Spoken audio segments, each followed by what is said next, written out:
आज आपको मूलांक 1 और भाग्यांक 7 वाले व्यक्तियों के जीवन का विश्लेषण बताऊंगी। तो सबसे पहले मूलांक 1 की बात करते हैं। जिन लोगों का जन्म किसी भी महीने की 1, 10, 19 या 28 तारीख को हुआ होता है, तो उनका मूलांक 1 होता है।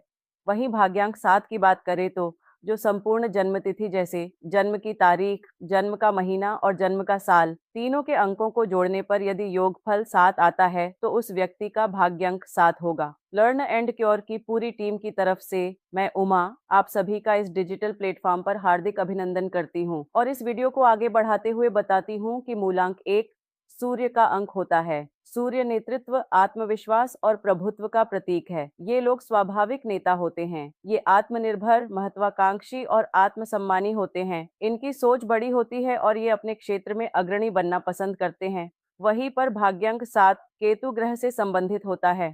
केतु ग्रह आंतरिक ज्ञान, अध्यात्म, गहन विश्लेषण की ओर झुकाव दर्शाता है। जब मूलांक 1 और भाग्यांक 7 एक साथ हों, तब इनका कंबाइंड असर जीवन पर कैसा होगा, उसकी जानकारी शेयर कर रही हूँ। पहला, स्वभाव की बात करते हैं तो ये लोग स्वाभाविक लीडर, नई योजनाएं स्वयं प्रारंभ करते, दूसरों पर निर्भर न रहकर स्वयं की राह चुनते हैं। किसी भी स्थिति का सूक्ष्म विवेचन, निर्णय लेने से पहले सभी पहलुओं का अवलोकन करना, आत्मा एवं जीवन के गूढ़ रहस्यों में रुचि होना, योग, ध्यान और आत्मचिंतन करना। मैं ठीक जानता हूँ का भाव कभी कभी अहंकार में बदल सकता है। हर मामले में गहराई से सोचते सोचते निर्णय धीमी गति से लेते हैं। अक्सर अकेलेपन की चाह के कारण कभी कभी समाज से कटाव भी हो सकता है। अपनी भावनाएं बाहर व्यक्त न कर पाने के कारण संबंधों में दूरी रह सकती है।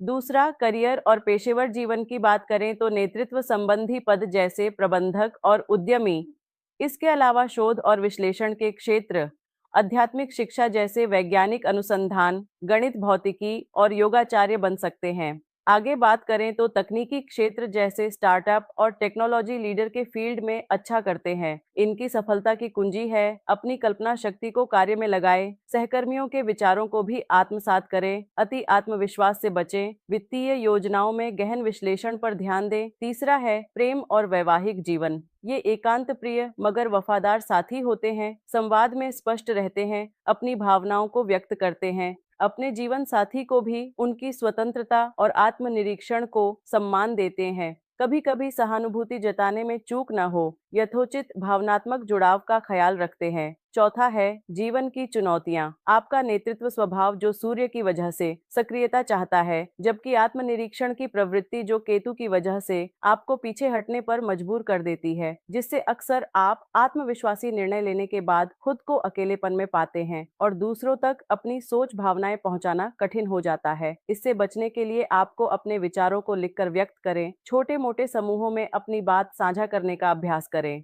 हर पहलू का गहन परीक्षण यानी ओवर थिंकिंग आपको निर्णय लेते समय संकोच में डाल सकता है, जिसकी वजह से अवसर हाथ से निकल जाने या कार्यों में देरी हो सकती है। इससे बचने के लिए आप 80-20 वाला नियम अपनाइए, जिसमें आप 80% जानकारी पर कार्य आरंभ करें और शेष 20% बाद में जोड़ें।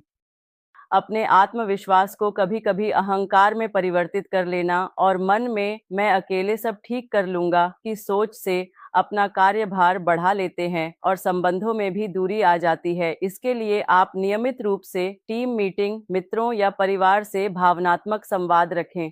मैं मदद चाहूंगा कहना भी सीखें।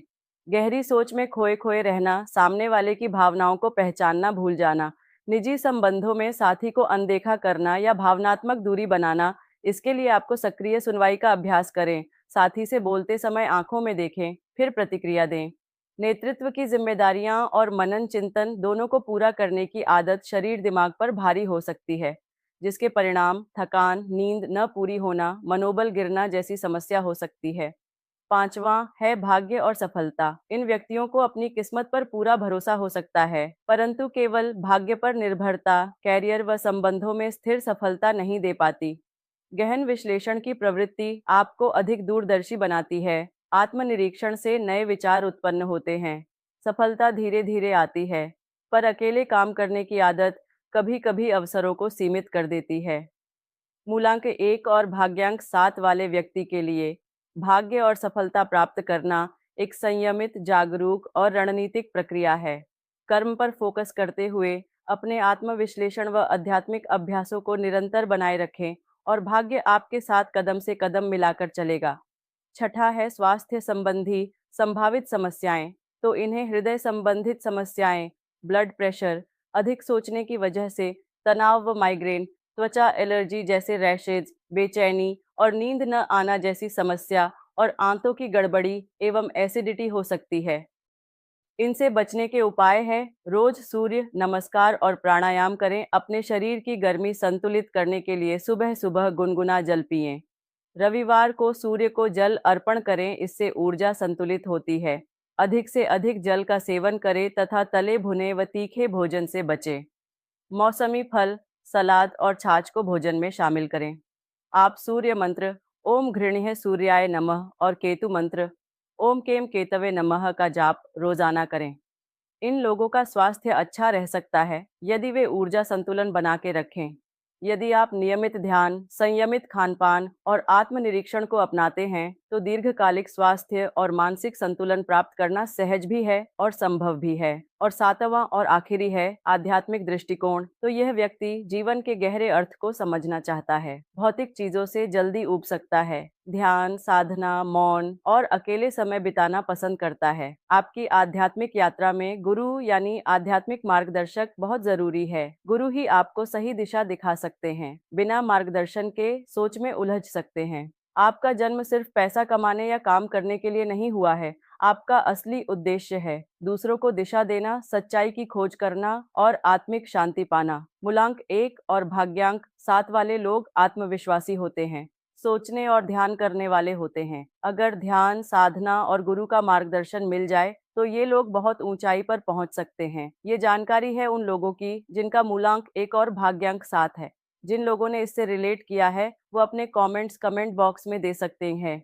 यदि मेरी ये जानकारी पसंद आई हो तो वीडियो को लाइक करें, दोस्तों को शेयर करें और चैनल को सब्सक्राइब करें अगर पहले नहीं किया है। अब मैं आपको नेक्स्ट वीडियो में मिलूंगी, तब तक के लिए धन्यवाद। आपका दिन शुभ हो।